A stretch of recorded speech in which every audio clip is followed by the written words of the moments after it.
I'm Rebecka Spencer, Dr. Rebecka Spencer. I'm the administrator of Cornerstone Academy of the Ozarks.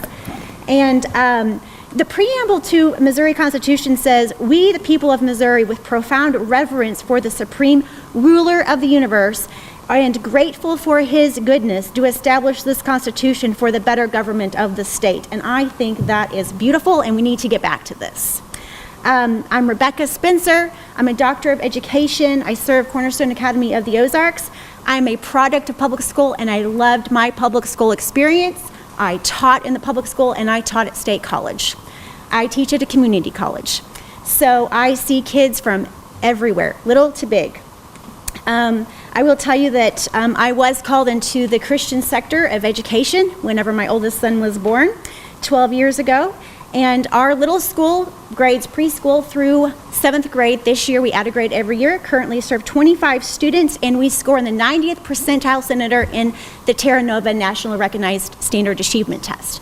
I will tell you we are not accredited by the state of Missouri because of what Mrs. Gill had just said.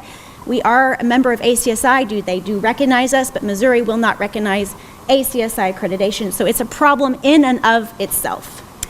We are in favor of Senator Koenig's Bill 160 establishing the empowerment, the scholarship accounts program.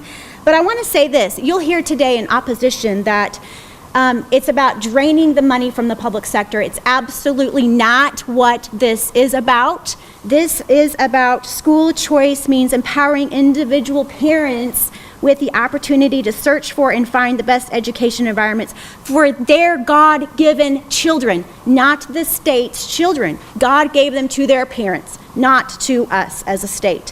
One thing that is absolutely clear from the school choice movement, and I have data and research right here for you, that when we have competition, kids win. Kids win. I have data. I'm going to skip over on ESAs being constitutional. You can read those for yourselves. It is expressed. I live in the ruralest of Missouri. Probably 12 people live in my town, Edwards, Missouri. School choice might be good for some locations, but in rural Missouri, not so much, because it might drain the money from our school. I came from that. I had a fabulous education. Didn't happen. This bill is not going to do that. I'm a taxpayer. I have 3 kids. I pay my taxes, but I also pay tuition for all 3 of my kids. They're not losing any money on this. I will say this. I have more data on all of that because I know opposition will come to that, and I have a chart on here that shows you how much money has been allocated to the public schools from 1972 all the way to 2012, and then the line of achievement has not gone up. Absolutely not gone up. As an educator, mom of 3 boys, I want to say this. I have to agree. You all know the late President George H.W. Bush, when he said this in a letter to Dr. James Dobson, "Let the parents and families choose." In May of 1988 in the Eisenhower building, he just got out of the Navy in 1945. He was young. The war had just ended, and the GI Bill was passed. And it gave him a certain amount of money to go back to the college of his choice. The government didn't say, you must attend a state university, so you could go to a religious school if you wanted, and there wasn't a church and state confusion. There was none of that. Nobody raised a constitutional argument.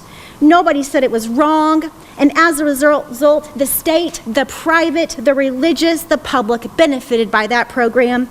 The interview is lengthy, but I am convinced, I want to summarize with what he said, that he was convinced one beneficiary of this is the public schools. They will get better. Data shows it will get better. Here's the truth. It cannot be denied that parents know what is best for their children because they are given to them from God. Children have many different gifts and talents, desires, resources, and the importance of supporting children with necessary resources and varying strategies to enable these children to one day grow into senators, one day grow into physicians and teachers and mechanics, whatever they might be, restaurant owners and hotel owners.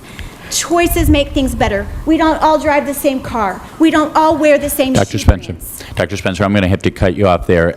You alluded to your testimony a number of places. If you'd like to provide this, we can distribute this. Yes. It sounds like you have some important data in there. I'm done. I just wanted to say that our current formula is funded, our state is funded above 2% about what the law says. You will hear that in opponents. I have all the documents here. If you have any questions, I'm happy to help.